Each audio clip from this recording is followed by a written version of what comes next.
Hi, this is Dave from Styrene Replicas with my final update for the 2019 Pro Street Gasser group build sponsored by Dylan at New York State Modeling, NYS Modeling.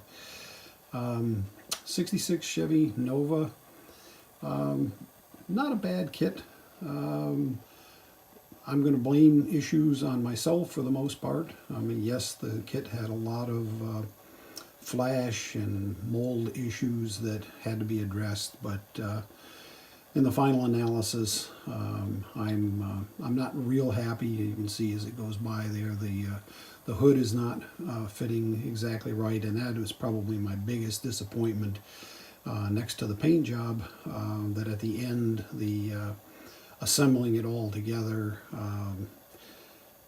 really gave me some issues, and wound up having to really just do the best that I could at the end. Paint I'm not at all happy with. It's a Testors Go Mango is the color. It's one of their one coat lacquer series, and it has their clear coat on it also. None of which worked particularly well, but again, I'm going to blame that on myself. That you learn every time.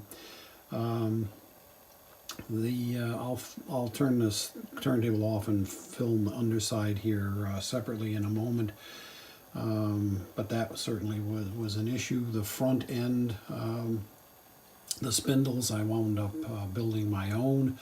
The drive shaft wound up probably an eighth of an inch or so short, and I wound up building my own drive shaft using the kit ends. I had drilled out the wheels, hoping that I could get color to show through from the inside. That didn't work, but again, that was my failure. Overall, I'd say the kit. It's not a bad kit. It's got some issues, and basically I'll take the fall for any of the problems on it. So with the turntable off, the motor, I did put in an aftermarket wiring set. The red and black wires down to the left in there are going to the starter. My theory is that the battery or batteries are in the rear, in the trunk area, and so those wires would run through to there. The top radiator hose is some rubber tubing that I got at Hobby Lobby, and again, not particularly thrilled with the outcome, but it was okay. Don't think that the interior will show up very much here. Made my own seatbelt harness system. See if I can turn it around here. I don't think it's really gonna show. The seatbelt goes back and ties to the rear deck lid. Again, in my fantasy world here, the interior is all aluminum. The body was kept metal, and all of the interior was redone with aluminum. So that is painted in aluminum to reflect that. Okay, looking underneath, you can actually see one of the coil springs up there in the front. I have coil springs that I made for both the front and rear. Used the kit headers, did some heat staining on them, and then built my own pipes coming out the sides. It's aluminum tubing that I was able to flare a little bit and fit right over the end of the kit headers, and then bend it using a tubing bender and run it out the sides. The rear, again, I don't think you'll see it, but there are coil springs in there. As I had said in one of my previous updates, I chose to use the treaded tires from the 67 Chevelle kit for the street driving, but then it would switch to slicks for the track. There's the homemade drive shaft using the kit pieces on both ends. So probably one of the big disappointments was, as you can see, the rear end housing is a different color to simulate a different material. I don't recall what color I used there. I think it was titanium. But huge disappointment was I spent probably 3 hours masking off the entire frame. What you see there in black now. I had sprayed the entire bottom with one particular color of metal. Again, I don't remember whether it was aluminum, brushed aluminum, duraluminum, whatever. And then I spent hours masking the frame off and sprayed the bottom again in hopes that, as with the rear end housing, there would be a difference in the color. And after I unmasked it, lo and behold, because I was using different manufacturers' paints, and I don't care what anyone says, the same color from different manufacturers is not necessarily near the same color.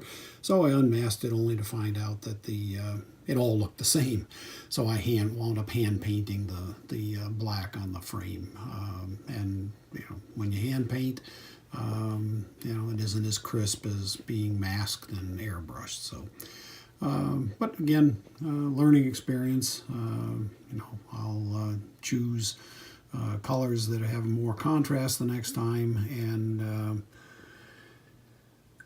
learning experience. What can I say? So wrap up. I want to thank Dylan again for hosting this. I look forward to doing it again next year if he was to do another group build for Pro Street. And next time I'll focus on the areas that didn't come out so well on this one. And it's not a contest model. It's going on the shelf, and